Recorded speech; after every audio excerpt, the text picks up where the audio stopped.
Pada saat penciptaan Nabi Adam alaihissalam, para malaikat banyak yang tak setuju dengan adanya penciptaan manusia sebagai khalifah di bumi. Namun Allah Maha mengetahui. Malaikat yang merasa lebih tahu dari Nabi Adam lalu ditantang untuk menyebutkan nama benda-benda yang ada di langit dan di bumi. Namun sayang, malaikat tidak ada yang mampu menyebutkannya. Selanjutnya, Nabi Adam diperintahkan untuk menyebutkan nama-nama benda itu semuanya. Alhasil, Nabi Adam mampu menyebutkannya semua karena sebelumnya telah diberi ilmu pengetahuan oleh Allah SWT. Allah SWT dahulu menciptakan Nabi Adam dari tanah liat, lalu diberikanlah bentuk pada tanah itu dengan kekuasaan Allah SWT. Setelah itu, jasad Nabi Adam alaihissalam digeletakkan selama 40 malam. Di masa itu, iblis menghampiri jasad Nabi Adam dan memukulinya dengan kaki. Kemudian keluarlah suara seperti tembikan dari tubuh Nabi Adam alaihissalam. Waktu itu, tubuh Nabi Adam berongga dan tak berisi. Kemudian, iblis masuk ke mulut dan keluar dari dubur Nabi Adam. Lalu masuk melalui dubur dan keluar lagi dari mulut Nabi Adam. Kemudian iblis berkata kepada para malaikat, "Janganlah kalian takut kepada makhluk ini, karena sungguhnya Tuhan kalian maha perkasa. Sesungguhnya makhluk ini berongga. Jika aku dapat menguasainya, niscaya dia benar-benar akan kubinasakan." Kemudian tibalah saat peniupan roh Nabi Adam alaihissalam. Allah SWT lalu memasukkan roh Nabi Adam ke dalam jasad Nabi Adam dari atas kepala. Saat roh Nabi Adam sampai di kedua matanya, maka seketika dapat melihat buah segar yang ada di dalam surga.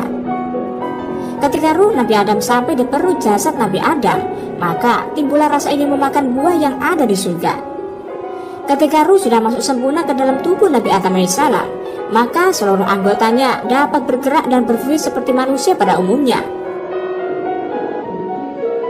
Setelah itu, Allah memberikan perintah kepada para malaikat dan iblis untuk melakukan penghormatan sujud kepada Nabi Adam alaihissalam. Seluruh para malaikat mentaati perintah itu. Sayangnya, hanya iblis yang membangkang. Iblis menolak perintah itu karena dia beranggapan bahwa dirinya lebih baik dari Nabi Adam. Nabi Adam diciptakan hanya dari tanah, sedangkan iblis dari api. Pembangkangan iblis lantas membuat Allah SWT murka. Iblis lantas berkata laknat dari Allah dan diusir dari surga. Nabi Adam lantas Allah SWT tempatkan di dalam surga yang indah dan sungguh nikmat. Keseharian Nabi Adam di surga dalam waktu yang cukup lama. Hal ini lantas menyebabkan Nabi Adam bersedih karena merasa sangat kesepian. Allah SWT mengetahui tentang kondisi Nabi Adam yang kesepian. Kemudian Allah SWT menciptakan seorang wanita yang akan mendampingi Nabi Adam alaihissalam. Allah SWT lalu menciptakan seorang wanita dari tulang rusuk Nabi Adam bagian kiri. Wanita itu lantas diberi nama Hawa, yang merupakan ibunya seluruh umat manusia. Kemudian dihadirkanlah sosok Hawa di dekat Nabi Adam alaihissalam. Ketika Nabi Adam pertama kalinya melihat Hawa, maka hatinya begitu bahagia dan senang sekali. Nabi Adam dan Hawa lantas menikah dan bersama-sama menjalin ikatan hidup yang harmonis. Betapa senangnya Nabi Adam karena sekarang beliau tidaklah lagi sendirian. Nabi Adam dan Hawa akhirnya dapat hidup bahagia di surga bersama-sama dan menikmati segala fasilitas yang ada di dalam surga.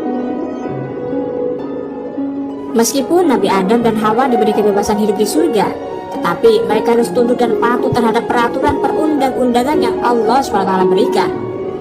Allah SWT berfirman, "Hai Adam, bertempatlah tinggal kamu dan istrimu di surga, serta makanlah olehmu berdua buah-buahan di mana saja yang kamu sukai. Dan janganlah kamu berdua mendekati pohon ini, lalu menjadilah kamu berdua termasuk orang-orang yang zalim." Quran Surat Al-A'raf ayat 19. Allah SWT menjelaskan bahwa ada satu pohon terlarang yang tidak boleh mereka dekati apalagi dimakan. Buah itu adalah buah khuldi.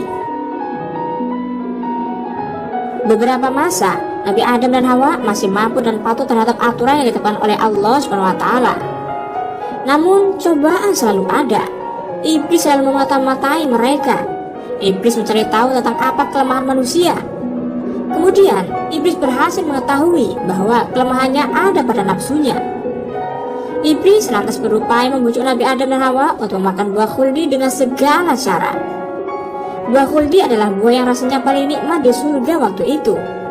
Kelezatan buah di dunia tidak ada yang bisa menandingi kenikmatan buah khuldi. Iblis lantas merayu dan berkata kepada Nabi Adam alaihissalam, "Hai Adam, maukah saya tunjukkan kepada kamu pohon khuldi dan kerajaan yang tidak akan binasa?" Iblis berupaya merayu Nabi Adam agar memakan buah khuldi dengan iming-iming hidup kekal selamanya. Nabi Adam awalnya kurang percaya, tapi lantas beliau berpikir, apakah benar apa itu ucapan iblis itu? Namun, akhirnya Nabi Adam terpedaya dan mempercayai perkataan iblis. Nabi Adam alaihissalam lantas mendekati buah khuldi untuk memetik buahnya lalu memakannya. Setelah mereka berdua memakan buah larangan itu, pakaian surga yang mereka pakai lantas menghilang. Nabi Adam dan Hawa langsung otomatis telanjang bulat. Mereka lantas sadar akan kesalahannya melanggar larangan Allah SWT. Mereka lantas bingung dan merasa malu dengan kondisinya. Setelah itu, Nabi Adam dan Hawa mencari dedaunan untuk menutupi aurat-aurat mereka yang telanjang. Iblis akhirnya telah berhasil menghasut Nabi Adam dan Hawa hanya dengan embel-embel hidup kekal bahagia. Nabi Adam dan istrinya telah berani membangkang atas perintah Allah SWT dan lebih terberdaya dengan tipu daya iblis laknatullah. Allah SWT pun mengetahui perbuatan Nabi Adam dan Hawa. Allah SWT lalu berkata kepada mereka berdua, "Bukankah aku telah melarang kamu berdua dari pohon kayu itu? Dan aku katakan kepadamu, sesungguhnya syaitan itu adalah musuh yang nyata bagi kamu berdua." Quran Surat Al-A'raf ayat 22. Nabi Adam dan Hawa lantas menangis penuh malu dengan segala penyesalannya. Mereka memohon ampun kepada Allah SWT atas dosa dan kesalahan mereka. Namun, karena takdir Allah, mereka berdua harus diusir keluar dari surga untuk menjadi pemimpin kehidupan di bumi nanti. Nabi Adam alaihissalam hidup di surga selama 100 tahun lamanya. Namun, karena kesalahannya memakan buah khuldi sebab terbuai sumpah bujukan iblis, maka Nabi Adam dan Hawa akhirnya diusir dari surga. Hal ini bukan berarti sebab kesalahan Nabi Adam, namun karena sudah menjadi takdir Allah SWT. Peristiwa ini juga menjadi cermin atas tingginya ketaatan Nabi Adam ketika mendengar sumpah iblis yang mengatasnamakan Allah SWT, sehingga menjadikan Nabi Adam yakin atas perkataan iblis. Nabi Adam dan Hawa lantas menangis bertaubat dan memohon ampun kepada Allah SWT. Lalu Allah SWT pun menerima taubat mereka. Allah SWT berfirman, "Tunduklah kamu akan saling bermusuhan satu sama lainnya. Bumi adalah tempat kediaman dan kesenanganmu sampai waktu yang telah ditentukan." Quran Surat Al-A'raf ayat 24. Allah SWT memerintahkan Nabi Adam, Hawa, iblis dan ular untuk keluar dari surga menuju turun ke bumi. Mereka saling bermusuhan. Nabi Adam dan Hawa akan terus bermusuhan dengan iblis dan ular. Berikut kisah lengkap ditemukannya Nabi Adam, Hawa, iblis dan ular dari surga.